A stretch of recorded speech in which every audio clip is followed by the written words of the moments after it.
지난 이야기, 명예 원군 파병을 결정한 조선. 드디어 조명연합군과 후금의 피할 수 없는 전쟁이 시작되는데, 동아시아 전쟁사 사르후 전투.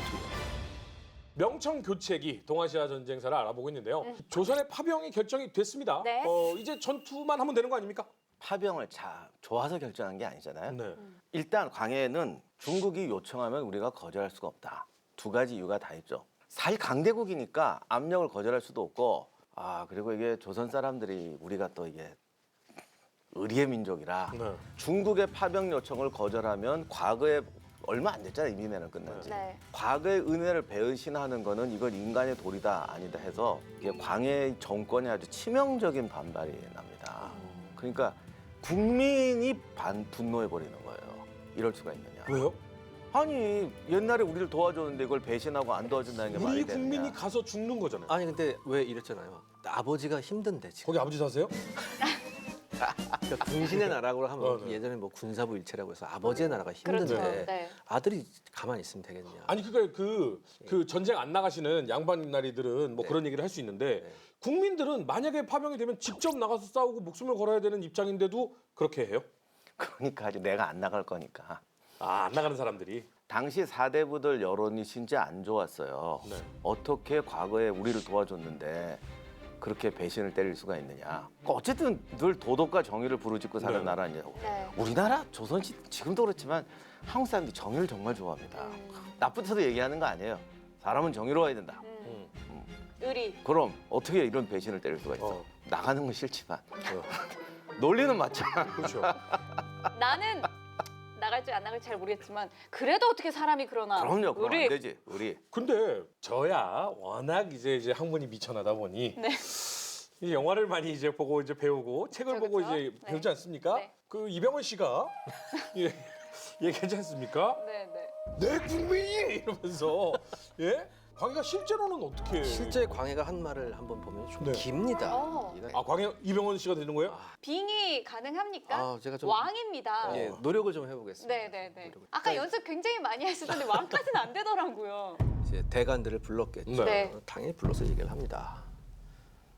신료들은 들어오, 신료들은 들어오. 뭐 이렇게 얘기를 합니다. 잠시만요. 지금 요 느낌은 요 느낌인데. 신료들은 들어오. 요 느낌인데. 그걸 내가 좀 지우고 하려고 해요. 누가 파병 얘기를 꺼내었는가? 잠깐만요. 김부장은 어디 있는가? 아무리 생각해 눈을 감고 들어도 왕은 좀 더. 그냥 제 톤으로 할게요. 우리나라의 병력에 과연 조금이라도 중국 군대를 도울 만한 형세가 있다면 온 나라의 병력을 휩쓸어 창을 메고 칼을 쥐어보내 왕사의 선봉이 되게 한 다음 발 뒤꿈치를 돌리지 말고 죽게 한다 할지라도 유감이 조금도 없겠다. 오. 그러나 우리 군병이 형편없다고 하는 사실은 온 천하에 알려진 것이라서 내가 늘 한심하게 여겨오는 바이다. 그런데도 비국의 제신이나 대제학은 마치 노추의 머리를 베어오고 그 궁궐도락을 쟁기지할 것처럼 여기고 있으니 내가 정말 이해를 못하겠다. 우리의 피폐한 군대를 호랑이 굴 속에 들여보내 토벌하다 보면 훈련받지 못한 백성들이라 필시 먼저 무너지고 말 것이다. 이렇게 되고 보면 중국 조정에서 더욱 큰 죄를 짓게 될 텐데 장차 무슨 병력으로 세척에 휘몰아쳐 들어오는 철기를 막아낸단 말이냐.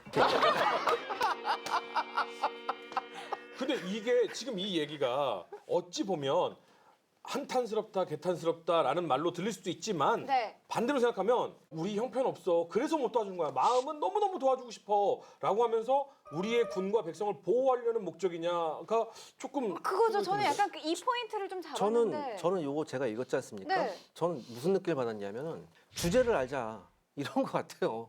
실제로? 우리 주제를 좀 알자. 실제로 우리가 약하고 형편 없어서 못 나가는 것이다. 그러니까 이제 또 이렇게 말씀드리면 왜 우리가 그렇게 약하냐라고 할 텐데 네. 이 약하다는 말은 이제 한국은 뭐 옛날부터 보면 수성전에는 세요. 네네. 근데 야전에 나갔을 때가 문제인 거죠. 그래서 이제 정확히 말하면 이게 기록이 나눠져 있는데 요걸 조합을 하면은 뭐냐면 야전에서 안 된다 우리는. 그러니까 우리가 어디 네. 이제 공격 작전에 나가는 건데 쉽게 말해서 우리가 이제 공격 작전에 나간다는 것은 군세를 갖추고 나가야 되잖아요. 네. 근데 보세요. 광해가 왕이 됐을 때면 임진왜란 끝난 지 얼마 안 됐지 않습니까? 임진왜란 끝 7년간 그 피 터지는 전쟁하고 나서 이제 겨우 수습해서 죽 한 사발 먹게 생겼는데 군대를 구성해서 10,000명이 넘는 군대를 보내라? 말이 10,000명이죠. 지금도 10,000명 군대 보내려면 돈이 어마어마하게 드는데 이건 전 국가의 산업의 역량을 총동원해도 될까 말까 하는 건데 나가서 지금 광해 한 말처럼 다 깨지고 들어올 게 뻔한데 이거 어떻게 하느냐. 여기서 딜레마가 있는 네, 거죠. 그렇죠. 이제 또 이렇게 말씀드리면 임진왜란 끝면 군비 훈련시키지 않느냐. 훈련도감 양성하고 이제 뭐 포수 양성하고 하는데 문제는 나중에 나오겠지만 조선군 옛날에 집에 총은 잘 쏴요. 맨날 중국군하고 쏘면 우리가 훨씬 잘 쏴. 정예 아니냐. 사격장에서 총만 잘 쏜다고 정예병이 되나. 안 되죠. 야전을 하려면 기동훈련을 해야 되는데 돈이 없어 이걸 못해요. 아, 돈이 없어서 못 하는 거예요? 진짜 돈이 없어 아, 못해. 왜냐하면 돈이 엄청나게 들어요. 그리고 네. 야전 기동하려면 이게 또 말이 필요한데 비용도 사람이 3배를 먹는 데다가 그러니까 비용이 커서 우리는 당시는 방어전 하기도 힘들다고 그런다고. 그러니까 이 야전 기동이 잘 안 되니까 광해가 정확한 지적이 우리는 야전에 나가서 적을 공격하는 건 너무 힘들다. 그리고 저쪽에는 해서여진 따위는 우리도 해칠 수 있다. 옛날에 이만족 이거 잡을 수 있다. 근데 예전 상대가 지금 다르지 않냐. 그래서 안을 제시를 합니다. 차라리 그럼 우리가 병력 동원을 하겠다 이거예요. 안 할 수는 없으니까. 그러면 압록강에 진을 치고 있거나 테러를 막는 척해서 적을 압박하는 정도까지는 하겠다. 근데 우리를 막아서 공격하라고 그러면 우리는 못한다. 그럼 대안이 명나라 군대랑 연합해서 하자. 이것도 좀 어쩔 수 없이 한 말이고 네. 광해는 명나라 군대도 안 된다는 걸 파악하고 있었어요. 그래요? 근데 사실 광해군 혼자 파악한 건 아니고 네. 조선의 관료들이 다 바보는 아니잖아요. 그러니까 계속 정보도 얻고 갔다 오고 했어요. 그럼 이항복도 갔다 와서 중국 군대 수준이 어떻지? 아유, 형편없습니다. 아닙니다. 형편없습니다. 그걸 또 중국 사진이 아니까 또 뻥을 쳐요. 야, 내가 너네들한테 어제 뭐 몇십만 달라고 그랬니? 2만만 보내. 대신 우리가 한 50만 나간다 딱 이랬다고요. 그러니까 니네 우리 뒤에 따라만 오면 돼. 우리 50만 나간다 그러면 이렇게 얘기를 했어요. 나가봤거든? 딸랑 7만 있대요. 애들이. 뭐 작전을 꾸미는데 얘기를 들어보니까 뭐 이렇게 해서 들어간다고? 이거 말도 안 돼. 그리고 이런 말이 안 되는 작전을 짜는 거 보니까 이것들 이거 못 믿겠네. 여기까지 갔어요, 사실. 네. 그래서 어떻게든지 안 내보내려고 그래요. 음. 근데 안 내보낼 수가 없잖아요. 그렇죠. 계속 세게 밀고 나오니까. 네. 그러면 할 수 없이 같이 연합작전은 하는데 우리가 선봉에서 싸우거나 선두에서 공격하거나 이건 못한다. 그래서 이제 거기까지 가게 되는데 이제 한 가지 더 추가를 하자면 과거에 이제 이 얘기를 하면 그럼 나가느냐 안 나가느냐 뭐 아까도 의리론 이런 거 얘기했지만 많은 분들이 이제 광해군이 이제 중립외교를 했다. 그러니까 명나라 편도 안 들고 이쪽 편도 안 들고 어떻게 양다리 작전으로 나갔다라고 얘기하는데 이건 절대 아니에요. 네. 왜냐하면 이건 어디까지나 현실적인 방안으로 생각을 해야 되거든요. 자, 의리론이다. 의리론 만약에 이길 수 있으면 의리 외추가 그렇죠. 나가죠. 그렇죠. 문제 없죠. 너무 좋잖아. 야, 우리는 과거의 은혜를 잊지 않고 나가 싸워서 이겼다. 그러면 얻어먹을 것도 많고. 명분 신뢰가 다 명분도 명분은- 챙기고, 네, 실제로도 그렇죠. 챙길 수 있고. 근데 전혀 아니라. 나가면 의리로 나가면 다 죽는다. 명분도 별로 없는 것 같은데 이건 갔다가는 다 명분은 있는데 신뢰가 안 따라오는 거죠. 그러니까 이건 못 하는 거야. 근데 그러면 양달 구경만 하자. 그것도 안 돼요. 왜? 당시 조선에서 다 한 말 있어요. 명나라를 쳐서 만약에 후금이 이기면 우리가 아무것도 안 하고 있어도 쟤들은 우리 공격할 거야. 그렇죠. 그리고 우리가 후금에 붙든다. 그래서 명나라하고 인연을 끊는다. 그러면 우리를 더 우습게 볼 거다. 야, 이제 쟤들 명나라도 없어. 그러면 더 치러 들어올 거다. 그래서 이 흔히 우리가 생각하는 양다리 작전 많은 분들이 오해를 하는 게 이쪽 편도 들어주고 저쪽 편도 들어준다는 거는 우리가 공격을 안 받는다는 전제인데 네. 당시 딜레마는 이게 아니에요. 제일 중요한 건 가만히 있어도 후금이 우리를 칠 거라는 걸 이미 알고 있었어요. 그러니까 여기는 중립이 없어. 그러니까 중립외교란 말이 성립하지 않는 거야. 중립이라는 건 강해서 우리를 못 치는 거지. 더 중요한 건 뭐냐면 이제 양다리 외교를 하려고 할 때 네. 이 양자가 균형을 이뤄야 돼요. 어느 정도 힘이 근데 있어요. 지금 이 양자는 힘의 균형이 무너진 상태거든요. 네. 힘의 균형이 무너진 상태에서 그것도 강자가 아닌 약자 편에 서서 싸워야 된다는 그렇죠. 거죠. 이게 더 큰 딜레마가 되죠. 그렇죠. 근데 그러면 왜 우리는 100% 명을 치고 나면 우리도 칠 것이다라고는 왜 예상을 하게 된 거예요? 후금은 지금 욕심이 중국을 치러 가는 건데 여진족이 중국을 치려면 아무래도 병력과 물자가 부족하기 때문에 조선이 위협적이에요. 아, 그래서 중립이라는 건 우리가 아무것도 안 하거나 양다리를 걸었을 때 둘 다 우리를 안 친다고 할 때만 신나는 거야. 네. 근데 지금은 이쪽 편을 들어도 얘가 치고 이쪽 편을 들어도 얘가 치고 가만히 있어도 치는 상황이라는 거예요. 그러니까 누르하치가 여진족을 통합한 그 시점부터 이제 이미 조선 선대권이 먹구름이 이제 몰려오는 거예요. 그러니까 이전에는 사실 그 중국 본토로 들어갈 때 양대 균형이 어느 정도 맞았기 때문에 우리 니네 뒤 절대로 안 칠 거야라는 양다리 외교가 가능했는데 나름 이제 캐스팅 지금은 모드를 쥐고 있었죠. 완전히 전세가 이 여진 쪽으로 지금 크게 기울은 상태이기 때문에 이거는 우리가 이 캐스팅 보트 자체가 없는 상태인 거죠. 그러니까 이게 네. 약한 나라에 비해요. 그러니까 한말에 그 영세 중립국이라는 게 있잖아. 우리 영세 중립국 선포하자. 네. 그때 딱 한마디가 선포하면 안 쳐들어오냐? 안 쳐들어오는 건 당연 한 가지 이유밖에 없어요. 우리가 걔들보다 세거나 아니면 약하지만 우리가 너희한테 져도 네 팔다리 하나는 물어 뜯을 수 있기 때문에 우리랑 싸우면 너도 큰 피해를 본다. 이럴 때만 못 쳐들어와. 또 하나 있습니다. 먹을 게 아무것도 없어요. 아 거기 가도 아무것도 없대. 예. 근데 지금은 물어도 손가락 하나도 물기 힘든 정도의 차이가. 손가락 하나는 불겠지. 네, 그러면 우리나라에서는 광해군이 이제 그렇게 제안을 했는데 중국 입장에서도 그래, 그러면 니네가 뭐 선봉을 하진 못하더라도 우리 뒤에서 함께 같이 가자라는 의견을 받아들이나요? 명도 항의를 합니다. 당연히 이제 항의를 하죠.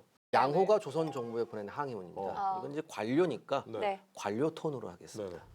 호랑이 이야기만 해도 안색이 변하니 호랑이 굴밖에 어떻게 호랑이 새끼를 잡을 수 있겠습니까? 이런 사실이 조정에 알려지기라도 하면 왕의 신하들의 불충한 점을 세세히 취재할 것이 분명하기에 총독에게 보내는 잠을 조금 번거롭긴 하지만 싸들고 돌아가서 각별히 상의토록 하였습니다. 이 말은 자기가 조선을 도와주기 위해서 당신이 보낸 거를 황제한테 보고하면 큰일 나기 때문에 그렇지. 내가 특별히 너희를 생각해서 지금 갖고 다시 야, 왔다. 이거 얼마나 이거 막말로 네 가지 없는 아, 왕 앞에 너 우리 형한테 얘기하면 너 진짜 가만 안 둔다. 그러니까 내가 내 선에서 한 번 더 기회 줄게 이런 얘기. 그렇죠. 그런 그렇죠. 거죠. 그다음에 더 속이 뒤집어진 얘기를 네. 하는데요. 삼가 생각한데 노적을 정벌하는 일은 본조를 위한 것일 뿐만 아니라 왕의 나라를 위한 것이기도 합니다. 국왕께서 과거에 몇 차례나 노추가 깔보며 업신여긴다고 보고를 해왔고 변방의 관원이 누차에 걸쳐 역시 꾸짖었는데도 고치지 않다가 이제 와서는 우리를 거역하고 있으니 국왕의 부족 국병이야 또 무슨 어려움이 있겠습니까? 이렇게 생각할 수 있군요. 중국 입장에서는. 노추가 지금 누르와치를 그렇죠. 얘기하는 네. 거고 우리 왕이 니네한테 니네 엄청 깔봐. 그러니까 니네 좀 변해야 돼라고 했는데 여전히 그 맨날 모양이냐? 얘기해도 이렇게 하고서는 그대로 있다가 이제 우리 본격적으로 하자니까 사실 저희가 이렇게 나온 거에 지금 열이 받는 마지막에 참 이러죠. 도대체 뭐가 두렵습니까? 그 등을 치는 것인데요. 니네 명 지금 아파 니네 너네 100% 잘 친다니까. 모르겠니? 너네 100% 지금 저한테 그러세요? 소문 허다해. 지금 사이트 갔더니 100대 빵이야. 그러니까 이미 조선은 명나라가 절대 못 이긴다고 전제를 하고 있기 때문에 네. 아무리 이런 말을 해도 아니 이기면 당장 같이 그렇죠. 가지. 네. 이기면 같이 가지. 근데 100% 정말로 진다라고 확신했으면 그래도 차라리 누르한치한테 사실을 보내는 게 낫지 않았을까요? 아, 안 되죠. 아까 근데- 박사님 말씀하셨잖아요. 근데 그랬다가 이게 애매한 게 당시 누르하치 세력이 네. 요동에서 예를 들어 명나라가 누르하치를 제거하려고 들어가면 진다는 거지. 그렇다고 누르하치가 전 중국을 먹어버리거나 아하. 심지어 아직 만주도 석권하지 못하고 아하. 있어요. 지금 이거는 오히려 지금 그 누르하치가 들어오는 게 아니라 가만히 있는 누르하치 쪽을 향해서 명군이 한번 손 봐준다고 들어가는 상황이에요. 진압하러 간다 예, 뭐 예. 이런 느낌이죠? 네. 말이 안 되죠. 지금까지 주구장창 깨져왔는데. 조선 입장에서는 명군이 후금을 못 이기지만 그렇다고 후금이 명을 정복하려는 능력이 있다고 아직 판단할 수가 없으니까 조선은 이제 우리 쪽을 생각해야 될 거 아니야. 네. 그러면 양쪽이 팽팽해지면 네. 누르하치가 어딜 치겠어요? 우리부터 치죠. 우리부터 그렇죠. 치지. 어.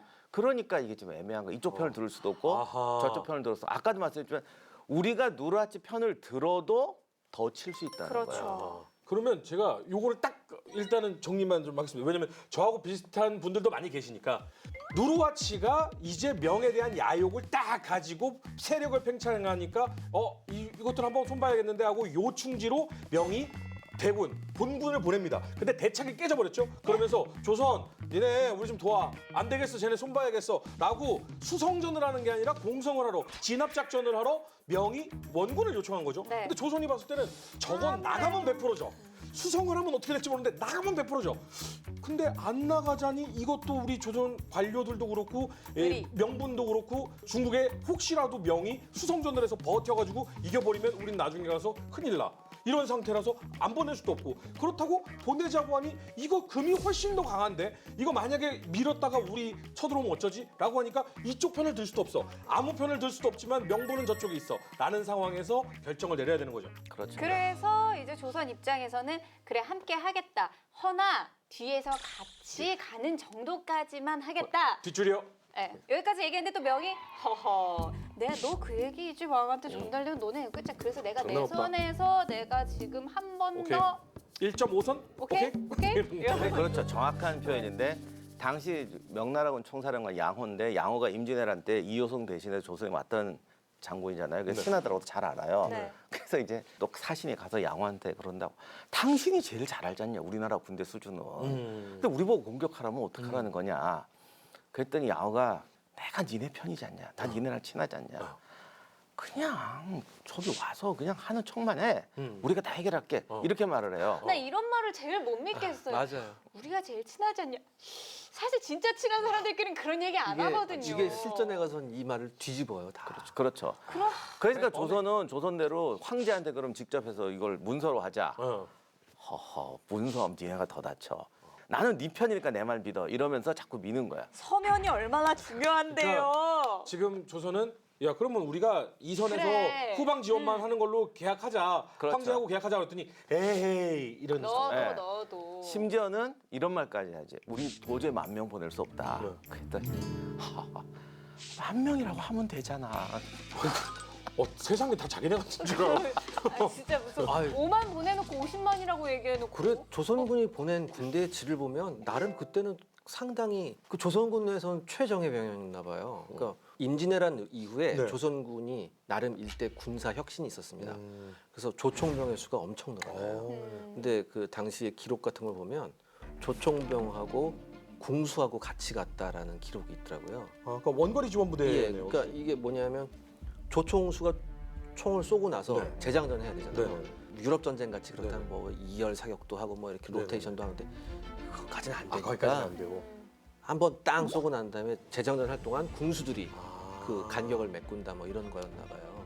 그러니까 조총병만으로는 다 해결이 안 되는 정도의 네. 수준이었네요. 근데 이제 가서 딱 보니까 조선군이 15,000 정도 갔었는데 오 많이 보냈네요. 13,000인데 네. 실제 뒤에 또 후송부대가 있어가고 실제 병력이 더 되는데 그러니까 아까도 말씀드렸지만 조선군의 개개인의 능력이 떨어진다가 아니라 우리는 전술훈련 자체를 방어작전만 했다고 네. 공격훈련을 안 했다니까. 네. 근데 현직에 있으면 무슨 아시겠지만 군대라는 게 그럼요. 공격훈련하고 수비훈련은 완전히 달라요. 그렇죠. 밴드 오브 브라더스 드라마 있잖아요. 맞아요. 거기 그 윈터스 대위가 한 말이 있어요. 왜 이지중대만 이렇게 맨날 고생합니까? 네. 그랬더니 하는 말이 우리는 공격중대다. 그러니까 그 연대에서도 이지 그 밴드 오브 브라더스 주인공 부대가 공격중대로 특화된 중대예요. 그건 다시 말하면 그 101 공수사단이 적진에 가서 떨어지는 부대인데 최정예 거기도 전체 공격 훈련을 못 시켜가지고 그 중에서 최정예는 공격 중대가 따로 있는 거야. 그래서 이지중대는 우리 연대에서 우리가 최고라는 자부심을 갖고 싸우는 애들이라고. 그래서 옆중대 도망가고 옆중대 도망가도 우린 남았다 이거 맨날 자랑하잖아.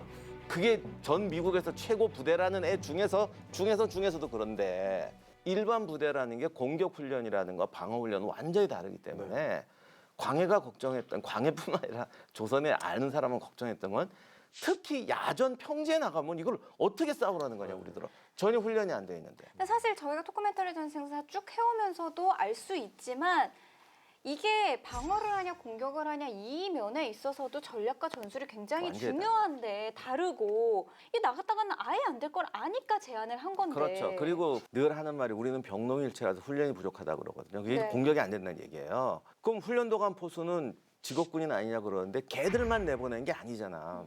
10,000명 넘게 구성하려면 어떻게 그 사람들만 돼요? 그러니까 맞아요. 포수가 5,000명이 나갔는데 이게 주변에 엄호하고 창병하고 보급해줘야 되는 애들이 있는데 이거는 일반 반민을 동원한단 말이죠. 그러니까 반군 반민을. 네. 그러니까 농사짓고 집안일 해야 되기 때문에 일주일 훈련해가지고 어떻게 그걸 하냔 말이야. 향방잡게 한 예비군한테 가서 전투해라 뭐 이런. 그렇죠. 그게 안 되는 거지.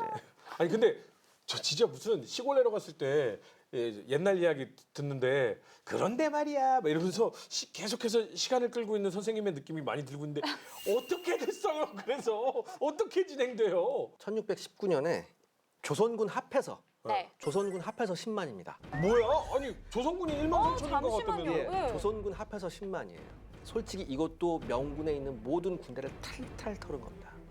네? 그래요? 그리고 이걸 생각해봐요. 지금 아까 제가 말씀드렸던 누르하치 군대가 한 10만 된다고요? 근데 생각해보세요. 원래 공격군이 네. 방어군보다 숫자가 많아야 되잖아요. 당연하죠. 보통 한 3배가 돼. 3배 내지 10배까지죠. 근데 이거는 비슷해요. 근데 치겠다는 거거든요, 지금. 이 10만의 군대를 또 4개로 나눕니다. 이 4개로 나눠가지고 진격을 하다가 네. 허투알라하고 무슨 중간에 있는 사르우에서 합류해가지고 네. 이제 수도 허투알라로 진격한다는 작전이었는데 총대장은 아까 말했던 양호예요. 그다음에 북로군은 총병관 마림, 서로군은 두송이 지휘했고요. 두송은 이 당시에는 그나마 명나라 군대 장군 중에서도 제일 좀 잘 싸웠던 용맹한 장군이래요. 그다음에 남로군은 이여백이 지휘했고요. 동로군이 이제 유정이 지휘했는데 여기에 조선군이 이제 휘하로 들어가죠. 일단 이 작전 자체가 중국에서도 나중에 지금도 논란이 많아요. 4개로 나눠서 가고 네 개로 있는 나눠서 거잖아요. 하나가 네. 이여백이 부대 하나만 25,000이고 나머지가 15,000인데 왜 이렇게 잘게 짜게 그렇죠. 그러니까요. 너무 잘게 자른 거지. 물론 그건 있어요. 이 10만이나 되는 군대가 한 길로 진격 못 해요. 더 위험해요, 그거는. 그러니까 항상 4로, 3로로 나누는 것 자체는 틀린 게 아닌데 네. 이병력을 가지고 나눈다는 자체가 너무 무리했고 그렇죠. 그다음에 15,000의 군대는 누르하치군 절반 정도만 와서 공격을 해도 섬멸당하는 수준이에요. 지금 같은 병력으로 싸워도 이길까 말까 아니라 당연히 못 이기는데 이렇게 잘게 쪼개놨으니 이걸 어떡하냐고. 그러니까 양호가 가면서 서로 긴밀하게 협력하라고 그러는데 말로야 뭘 못해. 그렇죠. 근데 명나라 군대는 보병이고 쟤들은 기병이 그 위주인데 몽고와 유목기병들은 제일 특기가 분산 협격이라는 거 나눴다가 치고 네. 나눴다가 네. 치는 건데 세상에 제일 잘하는 놈 앞에서 우리가 나눴다가 붙었다 하자니 그건 상대가 안 되지. 옛날 말로 무하마드 알리랑 붙는데 같이 아웃복싱 하자는 소리거든. 네가 더 빠르게 치면 돼. 그렇죠. 맞아 그런 거예요. 그러니까 이건 말이 이게 잘못된 거지. 근데 나름 지금 그때 당시에 뭐 사람들과는 다르겠지만 저희는 위에서 내려다보는 이제 지도를 볼 수 있잖아요. 네. 근데 나름 보면 주요 거점들이 있어요. 그 거점들을 일단 점령하면서 들어가는 약간 그러니까 지도상으로는 잘못된 게 아니에요. 근데 저기 현실성이 있는 진로냐는 거지. 근데 저희가 댓글도 열심히 보지 않습니까? 근데 많은 분들이 의견을 주시는 가운데에서는 우리나라가 임진왜란으로 힘들었을 때 그때 당시에 우리나라의 원군을 파병을 했고 그리고 온 장수들 그 장수들이 여기에 많이 모여 있다라고 네, 했는데 많이 모였어요. 뭐 양호나 유정 같은 경우도 마찬가지인 거죠? 양호는 그렇고 이제 유정 같은 경우는 아마 유정을 조선군 연합군 사령관을 했던 거는 그 이유도 있을 것 같은데 선조부터 시작해서 신하들이 제일 좋아했던 사람이 유정이에요. 아. 근데 중간에 이게 막 휴전 논의하고 할 때 명나라 철군설도 있었어요. 그러니까 이제 조선이 벌컥 놀란 거야. 네. 이거 어떡하지? 그러면 일부만이라도 좀 남겨달라고 좀 하자. 그랬더니 그때 유정이 거느리고 직할병 5천 정도 되는데 네. 유정의 5천하고 오유충이라고 있거든요. 네. 5천 명만 남깁시다. 뭐 이런 말을 해. 그러니까 선조가 다른 병력은 어떡하고 그거만 남겨. 그때 이런 말을 합니다. 다른 애들은 있어도 소용없습니다. 근데 왜 그런 말을 하냐면 명나라 군대도 남의 나라 전쟁에 왔으니까 열심히 안 싸우려고 그러는 거예요. 당연하잖아 그거는. 근데 이제 유정이나 오유충 같은 스타일은 뭐냐면 군이면 전쟁터에 오면 군인의 직무는 적과 싸우는 거다. 그리고 이기는 거다. 그리고 이겨도 그냥 이기는 게 아니라 최선을 다해서 끝까지 싸워서 최대한의 승리를 거두는 게 군인의 사명이다. 나는 정치도 모른다. 남의 나라 전쟁 이런 거 모른다. 군인은 왔으면 싸우는 거다. 이렇게 진짜 말을. 군인이네요. 그런 사람이 이제 높은 쪽에서는 오유충하고 유정이었어요. 그렇군요. 예. 유정 같은 경우는 이제 군사들이 약탈하고 이런 거 엄하게 금지를 했어요. 물론 이 말을 하면 또 이제 어떤 분이 논란하실 텐데 엄하게 금지해도 우리 지난번에 왜 그 명화할 때 했잖아. 네네네. 그들 기준에서. 그들 기준에서 그 저희 토크멘터리 전쟁사를 안 보시고 댓글 다시는 분들은 좀 문제가 있는 거예요. 저희 3년 동안 얘기했어요. 약탈하지 마라. 안 하겠습니다. 라고 해서 전혀 없는 게 아니라 그렇죠. 그 수준이 이 그렇죠. 얕은 수준으로 예, 바뀐다는 그러니까 거죠. 유정부대는 이런 거지. 부녀자 약탈하고 이런 건 없어. 큰일 네. 나. 물론 범죄인은 있어요. 네, 네, 근데 네. 보편적으로 그렇게 안 해. 네, 네. 그러나 이런 건 하지. 말 우리 급해 좀 쓰게. 쓸게. 네, 이거 쌀이냐? 이거 가져갈게. 그렇게는 안 하고 안 해요? 말 같은 건 가져가. 네. 대신 돌려는 줘. 오 말을 돌려줘요? 왜냐면 써야 되니까. 아, 그 정도면 군기 엄청나게 잡힌 와 거예요. 말을 그럼요. 돌려줄 정도면. 어, 보기 드문 신선해. 오, 예. 그러니까요. 근데 이제 오. 대신 안장 이런 건 안 돌아와. 아유 말만 돌아오도 그래 어디야. 말만 돌아와도 어디야. 근데 안장은 어디 갔어요? 그러니까 딴말 구했으니까 그만에 그러니까 옮겨. 이걸 제가 잘했다는 게 아니라 이 시대는 이 정도면 훌륭한 거라는 아 그렇죠. 거예요. 그럼요. 아 그럼. 임진왜란 때 유정이 합천에 왔을 때 기록이 있습니다. 거기서 유정이 이런 말을 했다고 하나요? 전라도만 외적의 피해를 입지 않았다고 들었는데 전라도도 내가 가보니 피폐했더라. 여긴 왜군과 맞닿아 있으니 피해가 더 심할 것이다. 주민들이 소 2마리를 잡았더니 농사에 쓸 것을 왜 잡았느냐 성의를 봐서 한 마리만 받겠다. 아 그러니까 주민들이 왜군과 싸우러 와주셔서 고맙습니다 하고 소 2마리를 바쳤더니 니네 농사에 써야지 한 마리만 받을게. 이미 잡아서 고기를 만들었어요. 대접을 해야 되나 잔치를 네네. 해야 되니까 이런 거 왜 했냐. 아 이거 진짜 먹으면서 아이고 뭐 자셨어? 이걸 왜 했어? 근데 여기가 안창살인가? 근데 그 고대일로 보면 유정은 진심이더라 이거예요. 아. 또 이런 말도 합니다. 네. 네.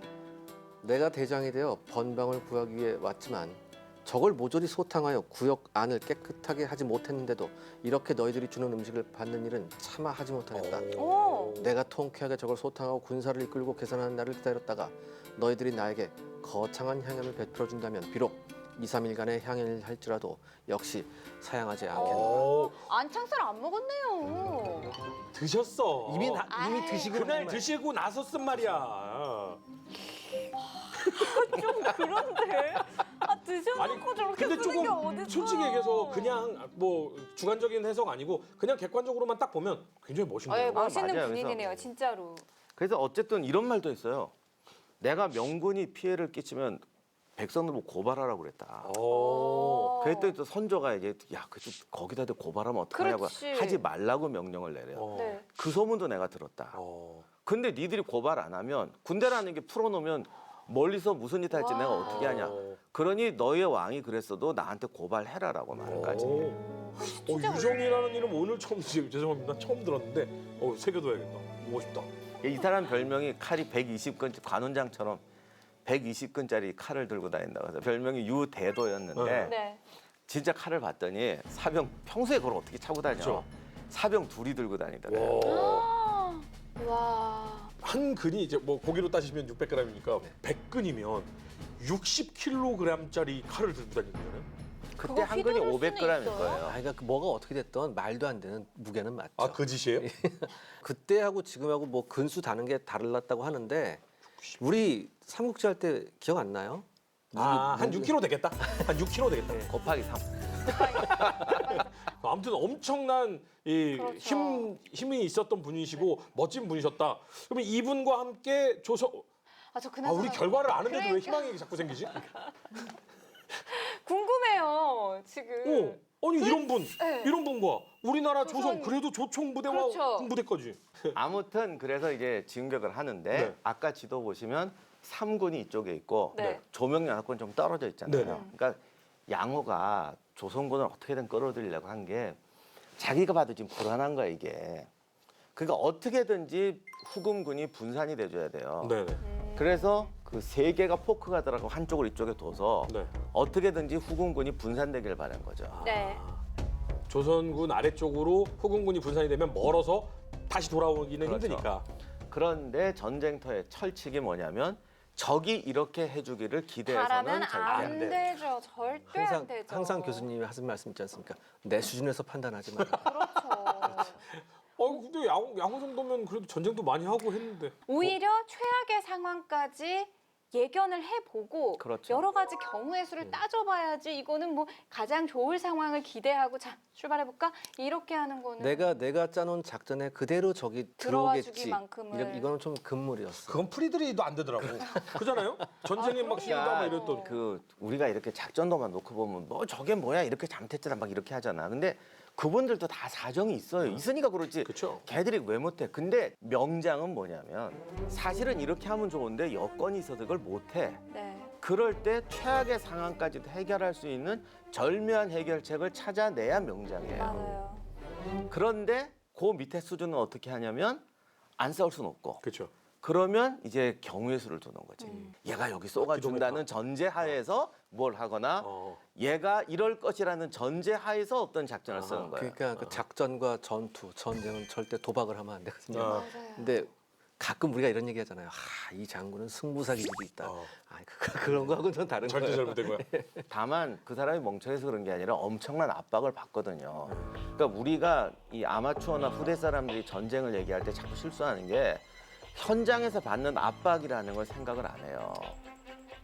적기 꾸물거리다가 안 싸우면은 얘들은 진짜 가족까지 다 죽여. 어. 중국은 어. 일체 이게 없어요.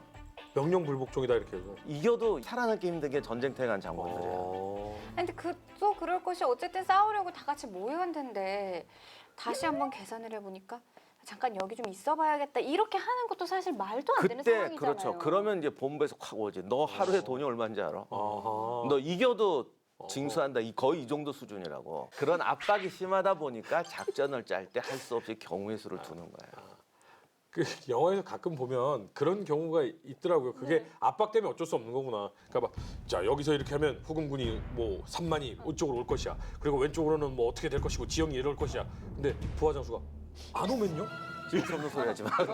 어, 그러니까 화를 내는 거야. 나도 알아. 어쩔 거야. 이렇게 되면서 자기가 하게 되는 거예요. 그러면 조명 연합군이 먼저 치고 올라가야 되네요. 지금 이 작전상으로? 아니요. 아니에요? 그건 아니고 이제 같이 가는데 저걸 봐도 좀 이상하잖아요. 지도상으로 봐도. 연합군이 가는 길이 너무 멀고 네, 너무 길어요. 맞아요. 그래서 저 앞에서 집결하기로 했는데 네. 저 사리호산, 그러니까 사루 쪽이죠. 그쪽에 집결하기로 했는데 집결지가 너무 북쪽이잖아 또. 네. 그러니까 조성우도 가면서 그런다고. 이거 좀 이상하잖아. 니네는 50m인데 우린 500m야. 그렇죠. 이들도 절로 집결해야 된다고요? 그렇죠. 그러니까 어떻게든 누르하치군이 이쪽으로 병력을 빼주길 바랬던 거지. 그리고 저 앞에 집결하는데 또 이게 실수한 게 뭐냐면 집결지가 너무 가까워요. 50리밖에 안 됐다 그래 후금 진영. 후금에서부터. 저 코앞에 가서 집결을 하는데 우리 왔다. 말이 안 되잖아. 원래 좀 네. 뒤쪽에서 집결을 해야지. 네. 그렇죠. 그러니까 이게 물론 말이 안 됐다기보다는 어쩔 수 없는 상황이 있긴 했겠지만 결론적으로 말이 안 되는 작전을 한 건 맞아요. 네. 결과적으로. 1619년 이제 2월 19일에 네. 드디어 압록강을 도하를 시작을 합니다. 네. 근데 이제 도하를 하자마자 이때부터 보급이 제대로 이루어지지 않아요. 이게 2월 19일인데 보급이 그래서 제일 어, 중요하죠. 예. 추울 때인데 또. 일단 유정도 그렇고 강원도 그렇고 이제 명나라 측에 보급 요청을 했는데 이게 잘 안 되니까 유정이 자기들이 갖고 있던 보급품 일부를 조선군한테 나눠줍니다. 그리고 그 이후에도 그냥 보급품이 제대로 오는 게 아니라 이제 아주 그냥 찔끔찔끔 굶어 죽지만 않을 정도의 상태가 돼버리고. 연명할 수 있을 정도. 아니면 여진부락 털어서 먹고 막 이러면서 숨겨놓은 거 땅속에 숨겨놓은 거 찾아가지고 나눠 먹고 막 이러면서 힘들게 맞아요. 힘들게 가요. 여진불악에 숨겨놨던 식량을 찾아서 먹었다는 기록이 있었어요. 진짜. 아 이게 무슨 후퇴하는 길도 아니고 그렇죠. 진격하는 군인들이 이렇게 된다라는 게. 분위기인데 보급이 사실 가장 중요한 거잖아요. 근데 바로 그게 어려운 거예요. 왜냐하면 지금 이게 후금군이 기병 아니에요. 네. 유목 기병이 세상에서 제일 잘하는 게 게릴라예요. 네. 걔들이 본대를 치겠어? 맨날 치는 게 보급부대 치는 거지. 그러니까 지금 이게 10,000명의 군대가 저기 적진으로 들어가면요. 그 뒤로 식량을 싣고 가야 네. 되는데 얘들도 똑같은 수준의 부대가 경호하고 가야 돼요. 근데 얘들은 게릴라전을 한단 말이야. 그래서 조선군도 기병을 대거 투입했다고 그쪽에다가. 근데 기병하고 기병이 만났을 때 우리가 평지에서 쟤들보다 잘 싸울 수 있느냐? 아니거든. 아니겠죠. 그러니까 우리나라 기병은 또 약간 우리나라 지형에 특히 말도요 품종이 다르고 훈련이 다르고 또 달라. 사람만 훈련시켜서 되는 게 그렇죠, 아니에요. 그렇죠. 그래서 우리나라 기병은 저런 벌판에서 뛸 수 있는 기병이 아니에요. 산에서 잘 뛰는. 예, 산에서 다리도 짧고 말들이 그리고 말들 훈련도 잘 안 돼 있어서 쟤들하고 붙으면 이게 안 돼 이게 평야에서. 아, 그럼요. 유목민족하고 말로 붙어서 그러니까 이제 우리가 기병들이 또 막 도망가. 어. 그리고 이선 병력을 보고 수레를 끌고 가라 그러니까 이게 또 안 되고 그러니까 자꾸 늦어지는 거야. 그래서 보급이 안 되는 거지 달래 안 되는 게. 그러니까 뭐 안 좋다라기보다는 상황이 한마디로 공격하지 말았어야 돼요. 근데 뭐 이미 주사위는 던져졌고 네. 그렇게 해서 보급도 힘든 상황에서 여차하면서 계속해서 올라가고 있습니다. 그럼 누리아치군과 이제 맞닥 들이나요? 어떻게 만나요? 집결해서 만나요? 아니면 누르하치가 정말로 조명연합군 쪽으로 군사를 보내요? 원래는 저 위에 있는 저 마림 부대하고 두송 부대가 최소한 둘이 만나야 돼요. 네. 네. 이게 집결지로 가는데 네. 마림이 되게 천천히 와요. 왜요? 제일 짧은 것 같은데. 이게 기록상으로는 뭐 겁이 많아서 그랬다라고 하는데 아, 근데 지휘관 성향이 마리는 약간 제갈량 스타일이에요. 약간 문관 스타일 비슷해. 근데 내가 볼 땐 담이 작은 게 아니라 아니 기병이 출몰하는 적지에 보병을 끌고 들어가면 진을 쳐도 참호를 파고 네네. 말뚝 박아야 네네. 되고 이러다 보면 계속 늦어져. 철저하게 방어를 하면서 그렇죠. 오는. 그렇게 가야 돼요. 근데 두송은 당시 명나라 군대에서 굉장히 맹장으로 소문난 애여가지고 아, 막 치고 올라가서 스타일이 아예 다르군요. 그렇죠. 그래서 특히 마림은 무지하게 비웃었대. 간이 줄만한 놈 뭐 이러면서. 아, 그래서 막 가서 자기가 혼자 이제 늦지 않게 도착했는데 마림이 안 오고 있잖아. 사리오산에 먼저 도착했죠. 예. 그러니까 얘가 기다려서 같이 가야 되는데 네. 그러면 우리가 먼저 가자. 맹장 스타일이다라고. 네. 그래서 먼저 가서 사는 고지를 점령하자. 아, 이게 병력은 어느 정도였죠? 15,000. 15,000? 근데 이게 중요한 게 10만을 두고? 이게 누르하치 군대의 가장 무서운 중에 하나가 일단 쉽게 말해서 스파이죠, 스파이. 네. 스파이망이 정말 탄탄했었어요. 어. 그래서 명나라 군대의 이동 상황을 낱낱이 스캔하고 있었어요. 약간 후사르 같은 느낌인가요? 예. 그래서 이 두성군이 먼저 와서 기다리지 않고 먼저 온다는 걸 알고 있어서 아하. 매복을 하고 있었죠. 아하. 그리고 이 매복에 두성군이 걸려듭니다. 거기다가 사실은 그 전에 야훈가 철저하게 믿었던 게 조명연합군 쪽으로 병력을 분산한 게 네. 다른데 네. 이게 스파이뿐만이 아니라 기본적으로 유목민족의 정찰 능력을 어떻게 당해. 내 생각에는 연락병도 숱해 낚였을 거야 중간에.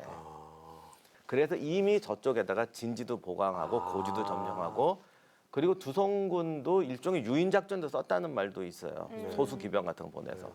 아무튼 그래서 두성이 가는데 항상 기록 보면 처음에 소규모 부대를 만나요. 네. 패고 가볍게 이겨요. 네. 자, 받지 하고 올라갑니다. 그러니까 이게 다 분명히 저쪽에 짠 거야 이거. 아, 그러니까 후금의 유인책이었군요. 그렇죠. 그리고 지금 현재 어서 상황을 와. 보면 부대를 분산해 주기를이라고 기대했지만 이미 다 보고 있었군요. 쟤는 15일, 쟤는 5일, 쟤는 8일 다 알고 있는 상태로. 아, 그러니까 사리오산 전투는 사실 시작부터가 굉장히 많이 기울어져 있네요. 그래서 이제 두성이 이제 단독 진군을 하는데 네. 네. 근데 중국이 결과론이니까 네, 두성이 저 아저씨가 저 산서성 쪽 사람인데 네. 오랑캐들하고 100번이 넘는 전투를 했대요. 오, 그래서 용맹하는 거로 날렸대. 그래서 뭐 항상 병사들 앞에서 돌격하고 오. 근데 이게 기록의 함정이 뭐냐면 100번을 싸웠다는 게 무슨 뜻이겠어요? 뭐 1대1로 치고받아도 싸운 거지. 네, 100번을 쌓았다는 건 99번 졌다는. 아, 많이 싸웠다. 그러니까 작은 오합지졸들하고만 싸웠다는 얘기예요. 아, 짜자리들. 이게 왜냐하면 저 산서성, 섬서성 쪽에는 그쪽 그 유목민은 이 여진족 유목과 수준이 달라서 그쪽은 되게 소규모 부족 이런 거라고. 쉽게 말해서 우물한 개구리였다는 얘기. 그러니까 그런 것들하고 팰 때는 그냥 나를 따르라 그러고 그렇죠. 휘저으면 되죠. 이제 진짜를 만났군요. 근데 징기스칸의 중국 사람들은 여진족하고 몽고는 다르게 취급합니다. 여진족은 이게 왜 무섭냐면 절반이 농경 문화이기 때문에 여진족이 10만이 모이면 중원도 전멸할 수 있다는 건 여진족은 우리가 알고 있는 좀 약간 야만적이고 그냥 말만 잘 타는 애들이 아니고 대군을 지휘해서 전투를 할 줄 안다는 거거든요. 그래서 여진을 무서워하거든. 네. 근데 여기를 지금 옛날 저쪽 부족들하고 싸울 때처럼 들어간 거예요. 그래서 나를 따르라 그러고 들어가니까 네. 기록엔 그렇게 됐다고 힘은 세고 머리는 비었다. 아, 결과론이긴 하지만 네. 근데 결과적으로 머리가 빈 것도 맞지. 맞죠. 그래서 심지어는 강을 건너면서 병력을 뒤에다 또 나눠요. 15,000을. 왜냐하면 서쪽에 있는 유목민하고 싸우니까 기동만 빨라야 되잖아. 네. 그러니까 걔들하고 싸우는 법이 뭐냐면 부대가 가면 진지를 파서 보급품을 놔두고 가장 빠른 정예병 소수를 몰고 들어가서 쳐서 잡아버리는 거라고. 네. 그거를 여진족한테 썼지. 어. 그랬더니 군대를 또 나눠서 산 위로 올라간 거죠. 어. 그러니까 이쪽은 기다리고 있었단 말이에요. 어. 그것도 팔기를 다 끌고 왔다고. 아유, 팔기가 다 왔다고요? 그렇죠. 와 이거 말이 안 되죠. 매복하고 기다리고 있었던 대로 간 거예요. 아이고. 와. 호랑이의 입. 네. 그렇죠. 그래서 그냥 진짜 못 키로 간 거네요. 그냥 돌격 앞으로 했는데 갑자기 뒤에서 이상한 소리가 나. 보니까 뒤쪽에 나왔던 본대가 완전히 휩쓸려 전멸하고 있어요. 그러면 싹 몰살당했죠. 거의 몰살당. 아니 지금 똘똘 뭉쳐도 모자랄 판에 15,000이 그렇게 네 개의 주력 부대 중 하나가 하나가 이렇게 선멸됐습니다. 가장 그나마- 빨랐고 가장 힘이 있었던 가장 유력한 부대였죠. 아, 그래요? 이게 원래 양호 작전은 마림이 원래 더 위에요, 서열이. 네. 그러니까 두송이 뭐 마초, 장비, 허저 뭐 이런 네. 스타일이고 마림이 좀 제갈량 스타일이라고 생각하시면 둘이 합쳐서 잘해보길 바랬는데 그렇지. 아, 근데 두송은 먼저 기다리지 나왔구나. 못하고 그냥 가버린 거죠. 그 다음에 이제 다음 타켓트가 바로 마림군이에요. 네. 네. 한마디로 이 마림군을 향해서 총 공세를 이어나가는데요. 날은 그래도 아까 교수님께서 말씀하셨듯이 이렇게 좀 진지를 잘 하고 좀 대비책을 세웠잖아요. 네네. 잘 싸웠습니다. 오. 잘 싸웠어요. 근데 잘 싸웠어요. 마림은 보병이잖아요. 네, 잘 싸웠다는데 얼굴 표정이 왜 그러세요? 잘만 싸웠습니다. 중과부적이에요. 일단 중과부적이고 보병 위주의 군대였기 때문에 네. 어떻게든 첫 번째, 두 번째 공격은 막았지만 오. 계속해서 지속적인 공격에 장사가 없죠. 거의 마림군도 전멸에 가까운 타격을 입습니다.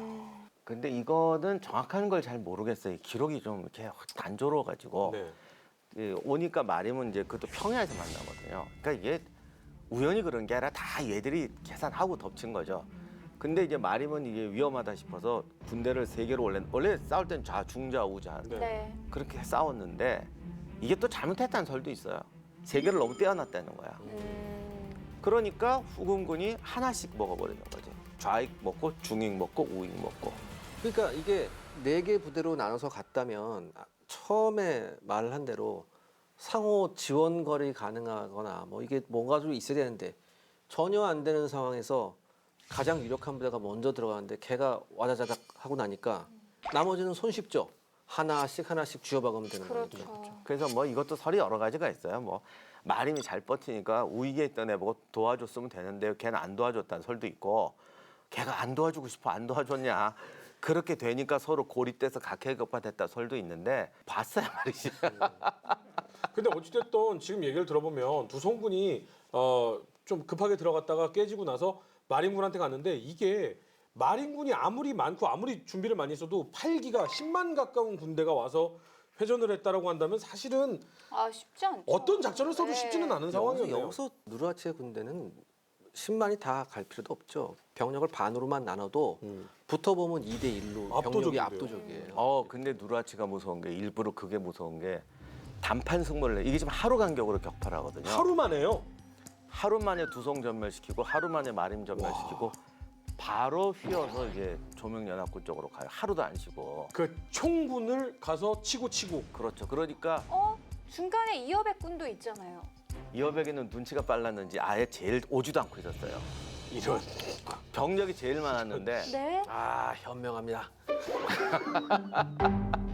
이런. 그래서 가장 뒤쳐져 있어가지고 그러니까 그 얘기는 후금은 이미 어디에 누가 있는지를 다 알고 있으니까 이어백군 저 뒤에 있는데 저기까지 뭐하러 가? 조명부터 가. 이렇게 된 거군요. 그렇죠. 그래서 두 개의 부대가 하루 간격으로 그러니까 누르하치가 무서운 게 전군이 가서 먹어버리고 바로 다음 날 먹어버리는 네. 거죠. 그러니까 전군을 동원하는 거지. 그리고 하니까 이어백은 한참 뒤에 있었거든. 네. 둘이 전멸했다고 그러니까 양호가 이거 다 틀렸다고 후퇴 명령을 내립니다. 그러니까 이어백에는 뭐 후퇴할 것도 없고 입이 별로 깊이 안 들어갔기 때문에 깨끗하게 뒤로 돌아가는데 나중에 이것 때문에 누르하치랑 뭐 짰니 누르하치가 살려 옛날에 그 이성량이네 집에 같이 형 동생하고 지내던 사이 아니야 또 둘이. 아 맞네. 형제처럼 지내던 사이였네. 네, 그러니까 또 그게 몰라 현실을 몰라. 네. 막 이렇게 돼서 제가 분명히 짰다. 그래서 이어백이는 저 때 일부러 너 짰지 그래서 감옥에 갇혔다가 나중에 자살합니다.